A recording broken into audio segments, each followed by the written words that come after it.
todas en realidad, pero esta muy en especial es para dar visibilidad al arte de un artista y en este caso quizá para dar visibilidad a todo un grupo de artistas que serían las mujeres que trabajaron en la Edad Moderna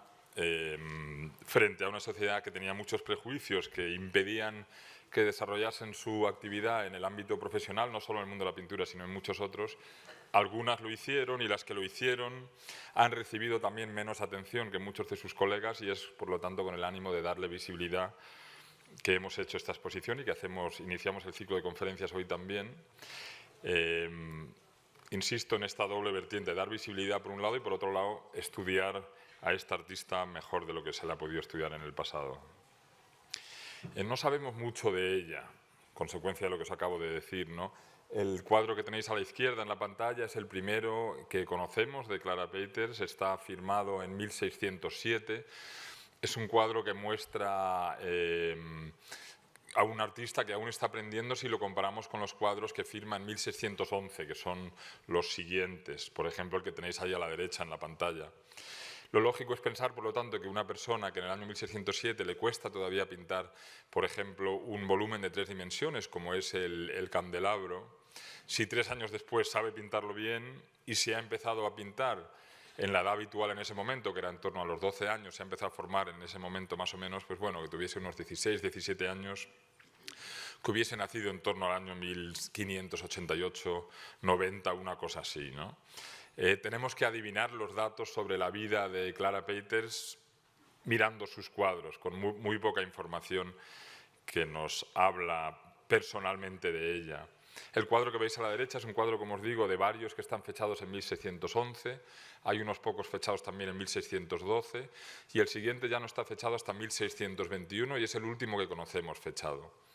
Si miráis en internet, si veis libros o artículos que se han publicado sobre esta artista, que son pocos, están llenos de errores, consecuencia de este no conocerse bien su carrera. Veréis que se dice que ha nacido en un lugar o en otro, en un año o en otro, la realidad es que no lo sabemos y solo sabemos lo que os he dicho. Primera obra fechada en 1607, habla de una mujer que parece tener en torno a unos entre 15 y 20 años, última obra fechada 1621. Sabemos también que es una pintora que se especializa en pintar bodegones, todo lo que conocemos de su mano son bodegones. Sabemos también o creemos también que es de Amberes y este es un dato que también se ha discutido en alguna ocasión y ha habido gente que ha situado su carrera en los Países Bajos del Norte, en lo que hoy en día solemos llamar Holanda, en los actuales Países Bajos.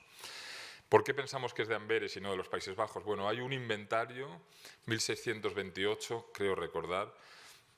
de un cuadro que aparece en una colección en Ámsterdam, que está pintado, el inventario dice, por una mujer pintora, Clara Peeters de Amberes. Ese es el único documento en el que se dice de dónde es, pero ningún documento dice que sea de ningún otro sitio.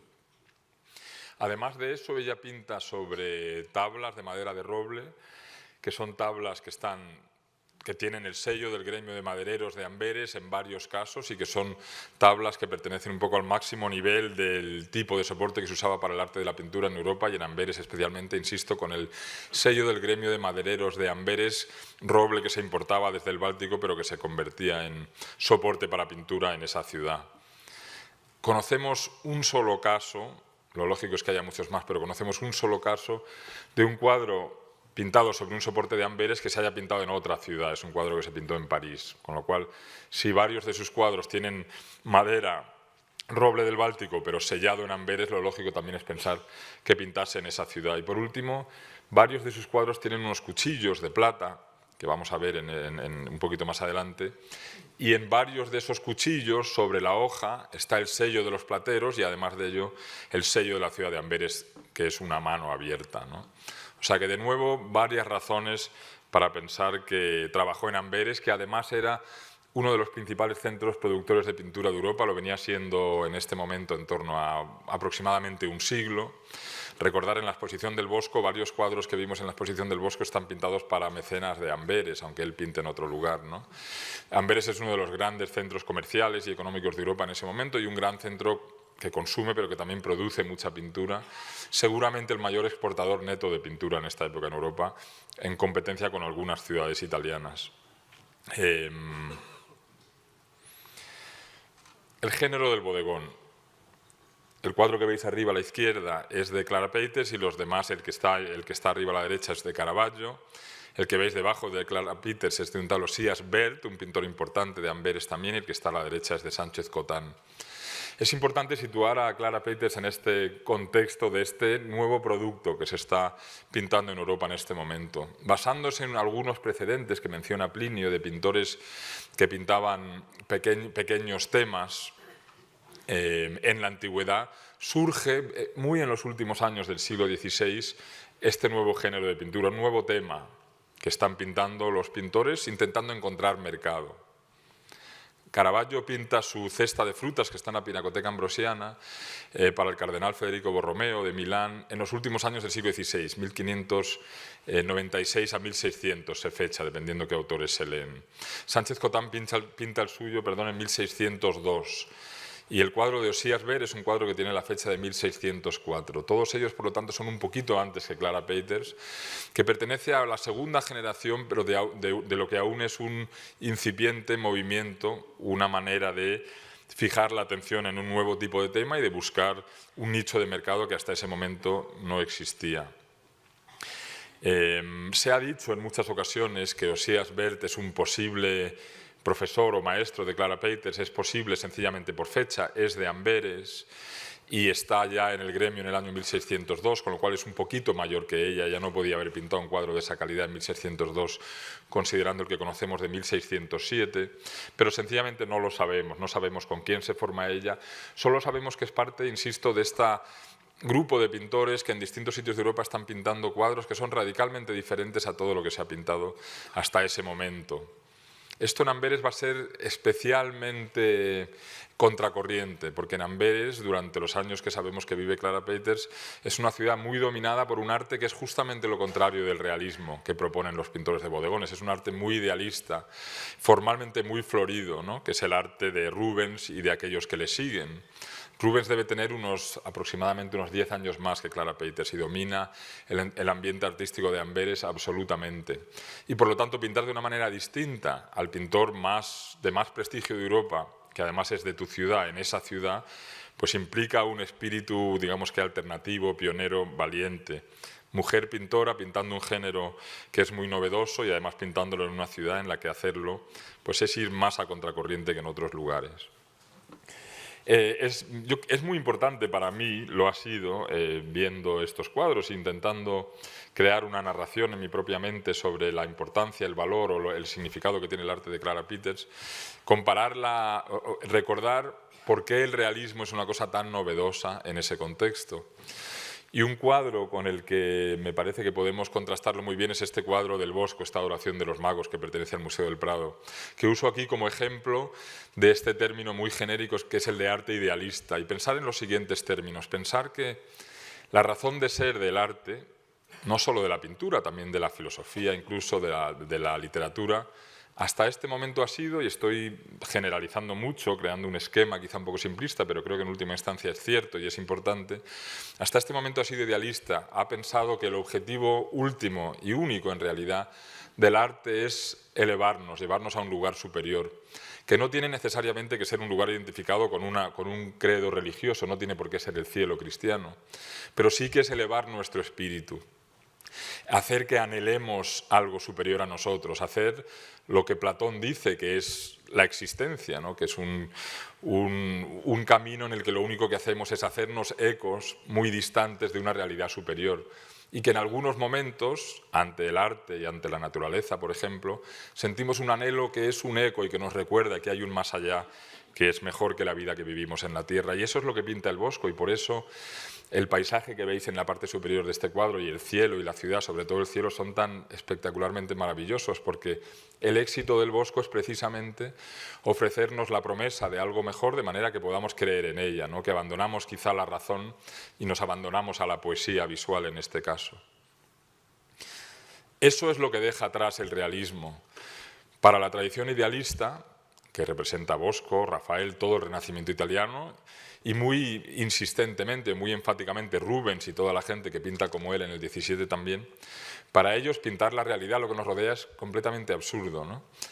¿para qué pintar este suelo, esto que tengo yo delante ahora mismo? No tiene ningún sentido, ¿no? Eso ya existe. Lo que hay que hacer es al revés, ayudarnos a sentir ese anhelo de algo superior. Sin embargo, incluso cuando pintan este tipo de cuadros artistas de esta tradición idealista,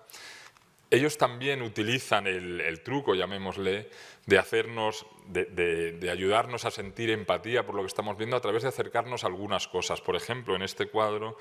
yo creo que es muy bonito ver toda la insistencia en la materialidad, podemos decir, del chamizo, en la paja que cubre el tejado, en toda la madera, en el barro que cierra este vano que vemos en la parte delantera, ¿no? Y parece que es a instancias de esos lugares, de ese gusto de la pintura por describir ese tipo de lugares que aparece la tradición realista. Podemos un poco, en cierto modo, hablar de que esto que vemos aquí ya es un pequeño primer bodegón incipiente, es un valorar lo que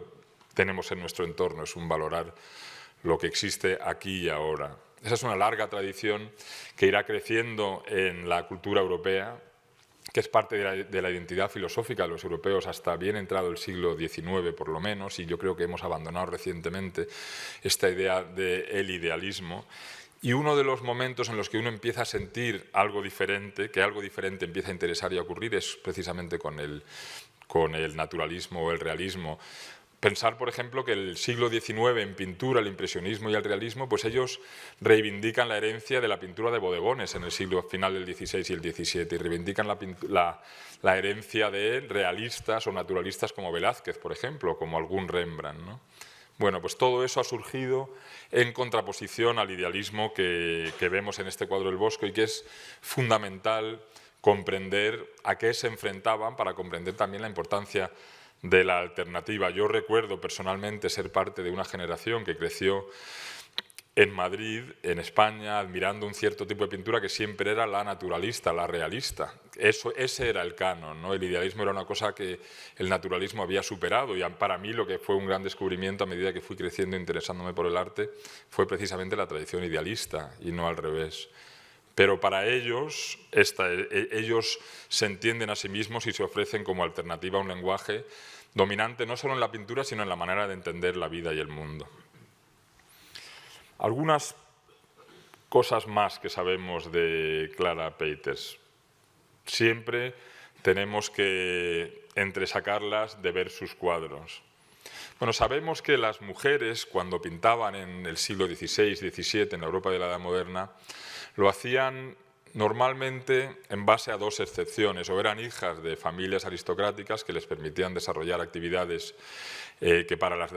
los demás estaban prohibidas y desarrollarlas quizá de manera no profesional,